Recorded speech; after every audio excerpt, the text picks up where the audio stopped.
Hello there and welcome to this Q&A and part of my living room, I guess. So this has been long overdue, guys. I'm so sorry to those of you who wrote in questions and then had to wait so long to finally get them answered. But here we are. So let's just jump in. Do you really consider playing every quest in Skyrim, including the DLCs? If so, I'm really looking forward to it. Well, thank you.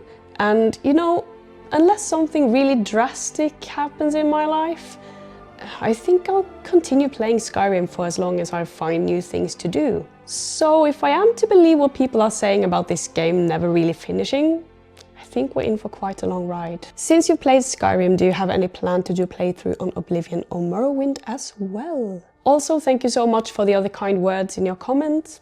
They're really appreciated. And as you probably now know, I have started playing Oblivion quite recently, and I intend to keep going with that as well, albeit at a bit of a lower frequency than I release the Skyrim videos, as you can probably tell. About Morrowind, it's definitely on my list of games to play, but there's no way I'll be able to juggle 3 playthroughs at once, especially at this point.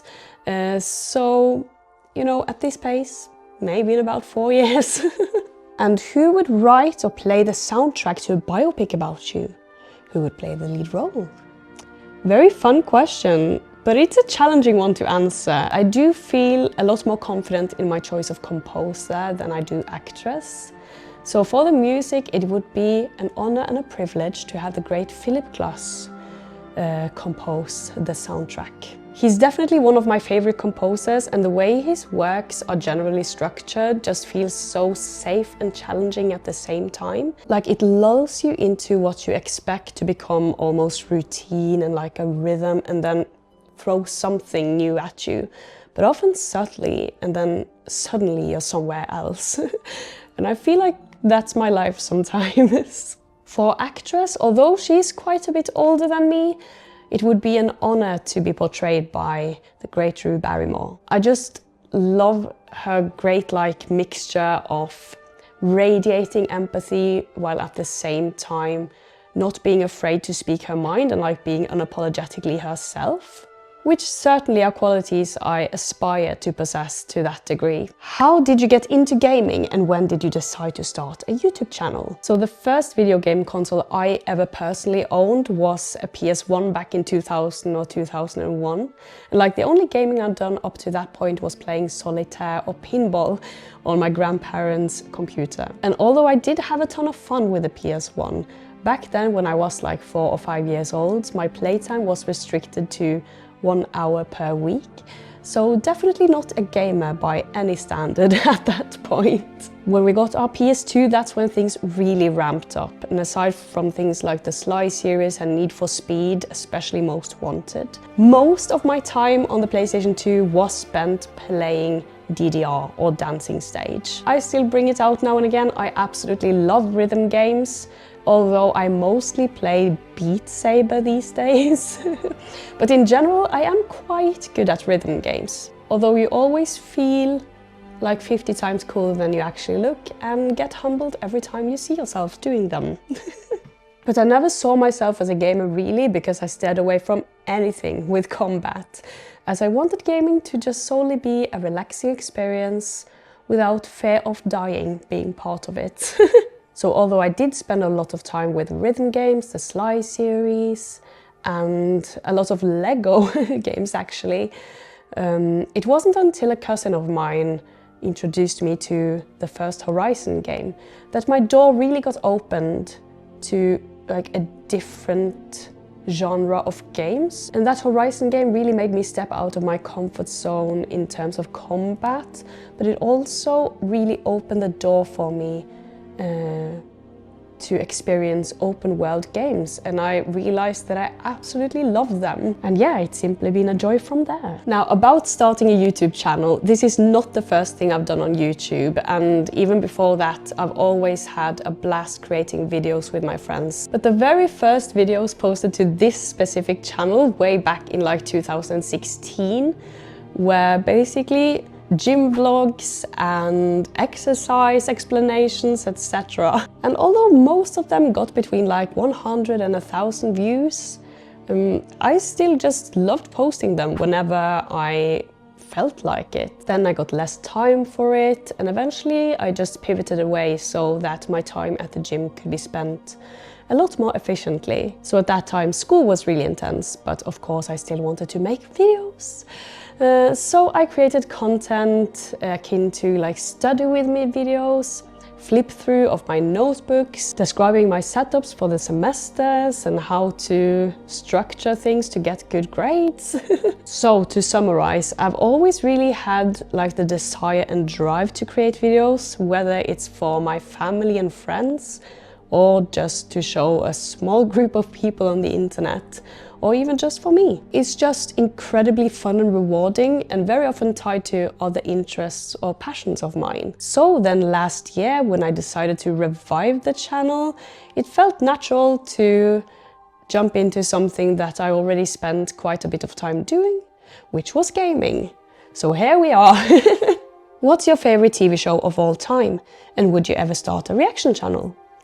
If you haven't already, you should definitely watch The Sopranos. And thanks for the tip, I have not watched The Sopranos actually. And starting a reaction channel isn't really something that I have considered. So if I ever am to do that, it would probably be far in the future. Although I'm not really certain that is the genre of content that I'm really interested in doing. We'll see. And it's so hard to pick just one show. With the sitcom genre, I think I have to give it to Modern Family. I absolutely love it. With like the thriller mystery genre, I have to say Broen or The Bridge, which I think has been adapted to like British or American audiences with something called The Tunnel or something. But basically they find like a dead body on a bridge between Denmark and Sweden, but half of the body is in each country, so they have to work together to figure things out. And it's super, super fun. I would definitely recommend the original series. And I know I'm kind of cheating already by saying more than one show, but what the heck, I need to say, like, one of the greatest miniseries of all time has got to be The Queen's Gambit. And it's basically a show about a chess prodigy, and I'll say no more, please go watch it if you haven't. And that leads me perfectly into the next question actually. I'd love to hear about your chess journey. And also thank you so much for the very kind words in the rest of your message. And you know, I think you are very right in that it's just something I love to do. And I've always loved. I think like one of my hobbies is basically immersing myself in new things and finding out as much as possible. So yeah, I guess. But about the chess journey, it was actually the show that got me into chess. So yeah, after completely falling in love with the show and after watching like 2 episodes, I started watching a bunch of chess YouTube videos, especially from Gotham Chess and Donia Naroditsky. So I started playing and studying every day over the summer break. I've since reached a peak rating of 1500 something on chess.com, but it sloped down a bit since then, as it's not something I'm super focused on right now, but it's still something I find super fun. I play a lot with my brother and my husband, and also occasionally will open up one of the chess books that I've gotten with my favorite openings, which are The Knight of Sicilian, The Modern Defense, and, you guessed it, The Queen's Gambit. Have you ever met Magnus Carlson? I have not, but I have seen a lot of him on television, because like our national TV channels love to cover everything he is in. Very often there's like full coverage of the tournaments he's in with like analysis boards and chess experts for like the whole duration. Seems like RPGs are your jam, and what are some of your favorite RPGs including tabletop? And what's your experience with RPGs before the Elder Scrolls? So yeah, I definitely immensely enjoy RPGs, but me diving into this genre is probably a bit more recent than you'd expect. I've always had fun with like my brothers and friends, dressing up and playing different characters, putting on shows, or just like living in a fantasy world. But I never really got introduced to more like structured forms of role-play games. So yeah, it actually wasn't until I got COVID really, really badly, like not for weeks, but for months, that I tried to find something new to play.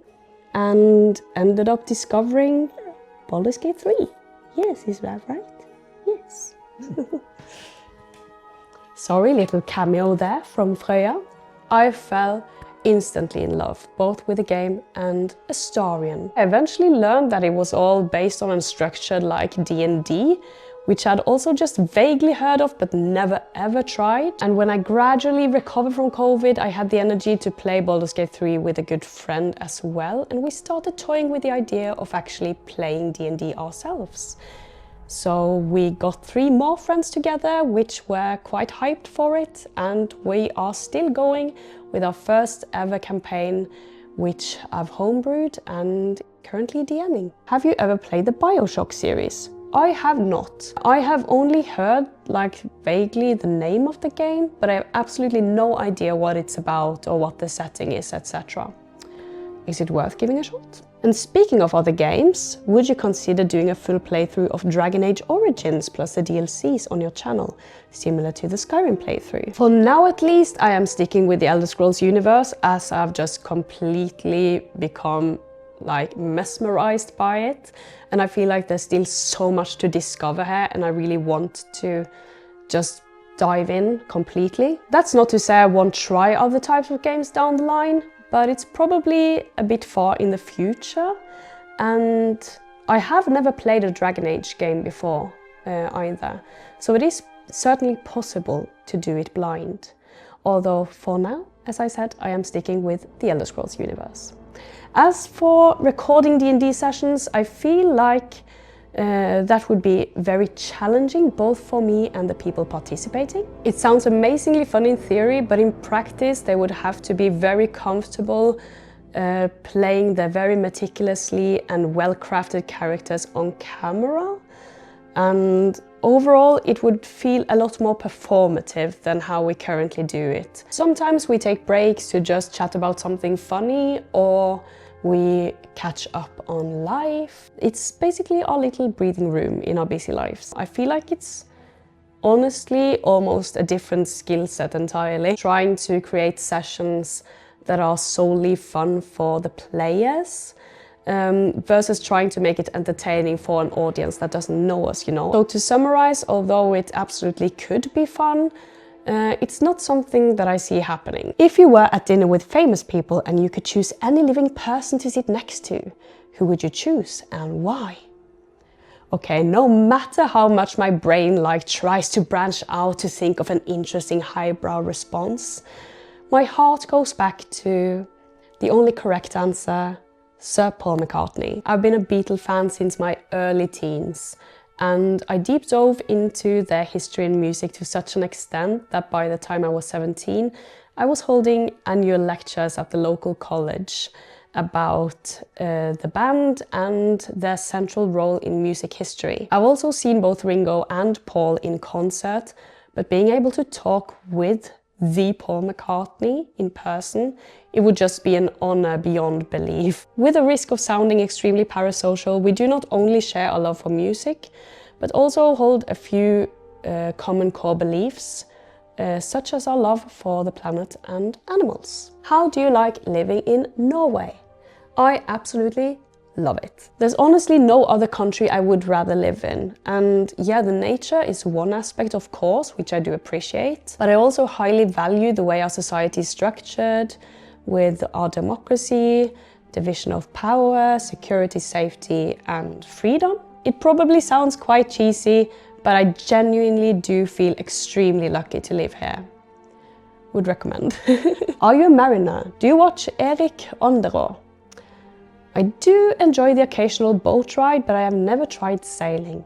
I also did not know who Erik Onderå were before this, but after looking at his YouTube channel, I would say that sailing has become a tad more appealing, at least since watching his gorgeous videos. I assume you're a dog person from in-game dog friendliness. Do I remember right that you said you have a dog? I am an animal person in general, but I really do love dogs. They are in tied first place with sheep as my favorite animal. I do have a dog, Freya, and as I saw someone mention in the comments, she actually has been on camera for my 1000 subscriber special, where I sort of reenacted my Skyrim experience thus far. And it will probably be linked somewhere. But I can absolutely bring her out right now to say hi as well. Hello. Hello. I don't think we can both fit here for long, so I think I'll let her down. Huh? What do you say? Wanna go down? Wanna say hello some more? Up, Ned. Bye-bye. Bye-bye. Out of frame now. Would you ever do a crossover with another gaming channel? In the words of Justin Bieber, never say never. But I would have no idea with whom or about what. So if that ever happens, that's probably also far in the future. What are your future plans for the channel? Since this question was asked, I have added, as most of you know, another playthrough into the mix, which is Oblivion. So for the foreseeable future, as I said earlier, I'll probably stick to like Elder Scrolls related content. And a few of you have probably seen the first installment in what I hope will become a series of cinematic readings. Those are a lot of work, but very creatively fulfilling, so expect to see those pop up now and then. Although they have been put a bit on the back burner considering I have started another playthrough as well. How did you learn such good English? First of all, thank you.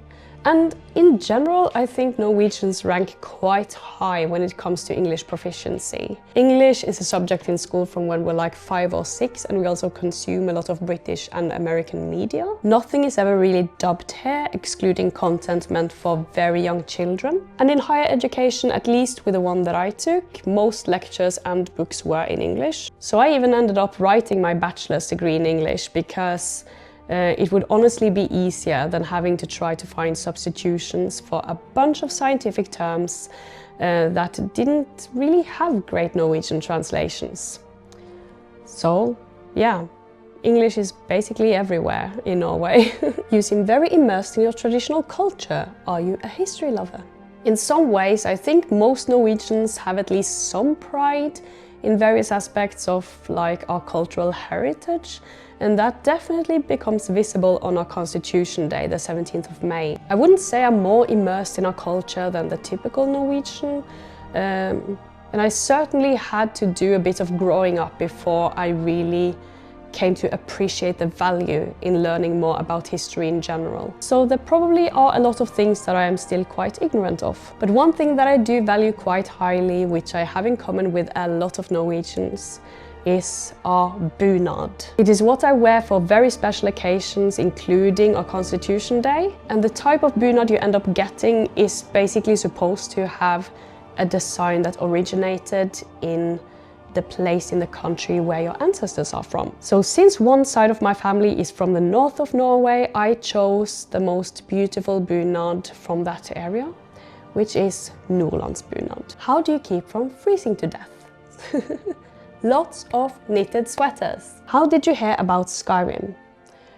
This is a question that's a bit more challenging to answer than probably intended, but here goes. So back when the game released, I was in an abusive relationship, and Skyrim was basically my then partner's favorite game ever, which is how I originally heard of it. A few years later, I came to realize that it was probably a game I'd really enjoy, but there was just way too much emotional baggage for me to even consider it. So it is actually only recently that I feel like I've moved on adequately from that whole ordeal to actually try the game without it bringing up a whole host of negative reactions. So it is quite a wild butterfly effect that the timing of me being ready to fully enjoy and play Skyrim came at a time where I'd already started a YouTube channel and was accustomed to filming gameplay.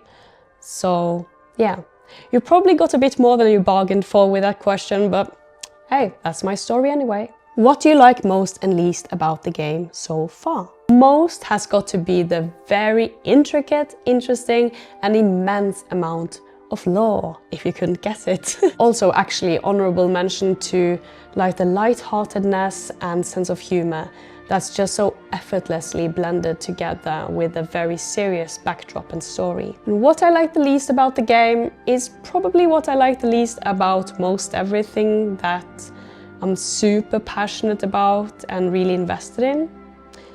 And that is that I can only experience it for the first time once. Have you thought of a backstory for Masha? So I reckon most of you know that Masha is the name of my character in Skyrim. And I would say the answer to this question is, at this point, inconclusive. I have been pondering different backgrounds and explanations for why she is in Skyrim in the first place, why she was captured at the border, etc. But with my lack of information about Cyrodiil itself, I have been very reluctant to like set in stone something. I think I'll be more comfortable making like final decisions on that after visiting a couple more places in our Oblivion playthrough. And then maybe it's more easy to like flesh out things like we have done a bit more with Frigg, our Oblivion character, which is from Skyrim. What's your favorite flavor of ice cream?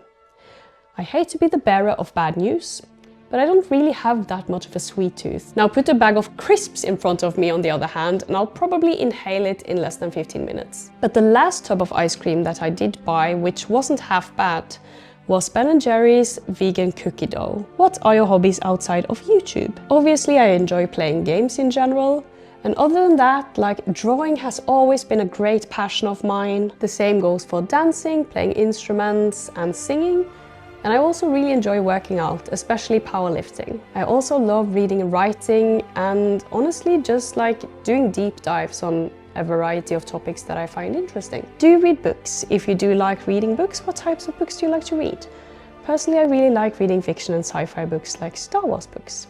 Yes, as I said, I really enjoy reading, and may the force be with you. I tend to read multiple books at the same time across different genres, so that I always have something that I'm in the middle of that I am in the mood for, you know? And that usually includes like at least one non-fiction book, especially those dealing with like societal issues or politics, and to a lesser extent biographies. As for fictional books, I do enjoy like a variety of genres and themes, so it's very hard to narrow down.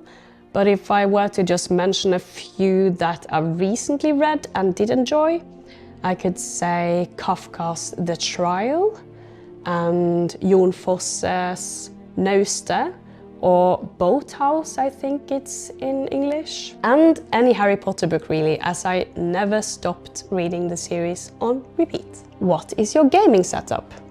My gaming setup is very unimpressive and simple. I play on my PS5 on this TV and sit on the couch with an extra cushion propped up behind me. And I have a mic that's just out of frame connected to a sound card that's again connected to OBS on my computer. So my iPhone does the face cam recording into the same OBS scene, and I then record the gameplay directly onto the PS5 and assemble the whole thing later in Final Cut Pro. Then there are some questions that I have certainly come to expect. Why the username? Why do you always start your videos with hello there? And yeah, guessing Star Wars has been a big influence. Although I really do like Star Wars, and my brother and I practically spent every weekend growing up rotating between the first 6 Star Wars movies when choosing a movie for family nights. It's actually one of the things that I am a fan of that I know the least about. In some circles I would even like hesitate to call myself a proper fan because, as you probably know, the Star Wars communities can be a bit harsh and elitist if you haven't like consumed every media about it, and if you have the wrong opinion on Jar Jar Binks. But yeah, in all seriousness, I know not everyone is like that, but the fandom is a bit intimidating. But I still love the universe and the first 6 films, so I changed the name of this channel when I stopped uploading other types of content to it, and I just wanted to have a casual name that said average YouTube enjoyer. So I wanted something simple, connected to something I enjoy, and that wasn't already taken. So there were a bunch of names that I could have picked that checked off the first 2 boxes from like a variety of fandoms that I consider myself part of. But you know, everything from the Golden Snitch to Scarlet Witch was taken. So I had to come up with something that was like still recognizable but so niche that it hadn't been taken yet, which is how I came up with this. Kamino, I feel, is fun and just rolls right off the tongue, and I added systems so that it would be a completely unique username. I also ended up really liking the double meaning that it can have if you know like some of the story. Basically, it is a place that very few people know about, which arguably this channel is, but also really important stuff is going on there. Yes, I am very humble. Have you ever considered streaming any of the games live? Actually don't really see myself streaming, and there are a few reasons for that. One, most of my audience is American, so immediately there are like time zone issues there. And secondly, I don't really find it realistic to have like regularly scheduled times to be live. I also actually think that it would take me slightly out of the game having to like look at chat often, and I would be quite anxious for like backseating and spoilers even more so than I am now, as I am usually like a few episodes ahead when posting. And in general, I just think I'm more relaxed, immersed and focused when taking things at my own pace, in my own time, and not having like this meta thinking about how I act or what I do, as you know, I can just edit boring things out if things take too long. How you doing? I'm sorry, I just assumed that was the intonation you were going for. And you know, aside from having a few issues with my left phalange lately, I'm doing pretty good. Can you tell us about the D&D campaign you DM? Yes, I can. If you are in our group, look away now, or you'll be banished to the Shadow Realm indefinitely. So the campaign is leaning high fantasy and is mainly taking place in the province of Elendor, of which the capital is Orithor. And this entire continent is mostly consisting of cities ruled by elves, excluding the goblin territory that's nearly impenetrable in the northwest. One of the characters, however, is not from this continent, so we created a separate one together, which is called Tiranair Grid, and they are from the little city of Farian. And you know, I could talk about this campaign and the lore for like hours on end. So what I ended up doing to like restrain myself is that I fed a bunch of my notes into ChatGPT, and I just asked for an efficient summary of 300 words of what the plot is about. And you know, my players know very little about this at this point. So yeah, this is between us, okay? So without further ado, here is my campaign in the words of ChatGPT. In the ancient city of Orithor, cremation has been the standard for centuries. A silent tradition, few question. Long ago, a necromancer attempted to raise an army from the city's burial grounds. But his plan backfired when the dead resisted his control. Though the necromancer was executed, the fear he sparked changed Orithor's customs forever. Unseen by most, his story did not end in death. The necromancer's soul was claimed by Asmodeus of the Nine Hells and forged in the infernal depths over 1,000 years in his service. Now returned, contract complete, he possesses powerful infernal warlock powers. His new method bypasses the will of the dead entirely. By animating ashes, he can raise obedient thralls with near limitless potential. Orithor, unaware of the danger beneath its streets, is built in a spiral pattern with a vast underground crypt storing the ashes of generations. As the necromancer perfects his method from a hidden camp in Tindered Mountains, people begin disappearing across Elendor. His grim experiments on the kidnapped victims escalate, but the city remains blind to the storm rising below. Surrounding regions deepen the stakes. Tranir, founded by refugees of a racial civil war in Thrasalor, harbors survivors of a regime that worships the elven goddess Laurelai and enforces strict purity laws. Laurihith, a divine golden forest, is central to this doctrine and guarded fiercely. Helliglir, a frozen northern duchy, survives through unity and divine magic, unaware of the shadow growing far to the south. With tradition masking truth and the dead restless once more, Orithor tethers on the edge of a second catastrophe. The question is no longer whether the dead will rise, but whether anyone will be able to stop them when they do. So for now, our players and characters know very little of what's going on. They have been encountering undeads along the way to Tindaret Mountains, where they are going to examine these disappearances that has been happening. And people have been describing this mysterious darkness that keeps moving about, which is actually ash clouds. And when they have happened to retrace their own steps, the fallen undead that they have slain have completely disappeared.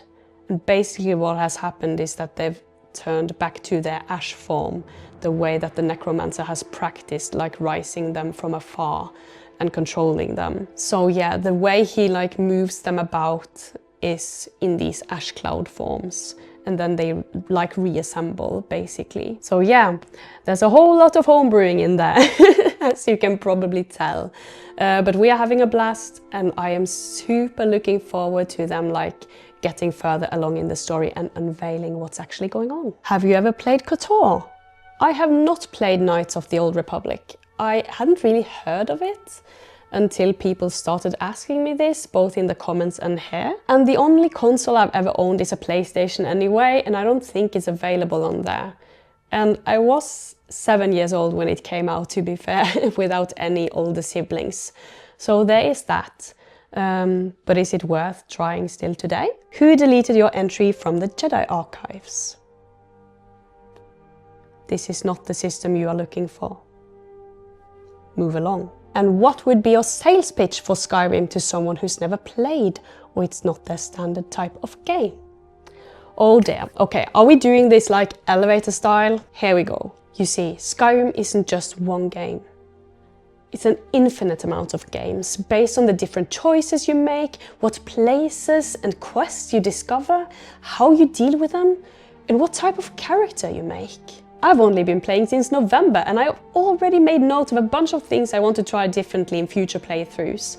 Heck, I know of people who've been playing since the game first launched, and they're still discovering new things today, nearly 15 years down the line. And that's partly due to the amazing community that keeps adding new things to this game. Want to become the greatest swordsman ever, who can also breathe underwater? Great! Become an Argonian and join the Companions. Or do you want to be a mysterious wizard with an affinity for lore? Lock yourself in a room at Winterhold College and study away. Or do you want to just pick flowers and hang out at the local pub? I mean, I suppose you could do that in real life as well, but isn't it so much more fun without the hangover? Well, I suppose that's it for the pitch, and also actually for the questions. So yeah, I hope you had fun hanging out with me. I had fun answering everything, and I will see you soon in the next Skyrim video. Goodbye!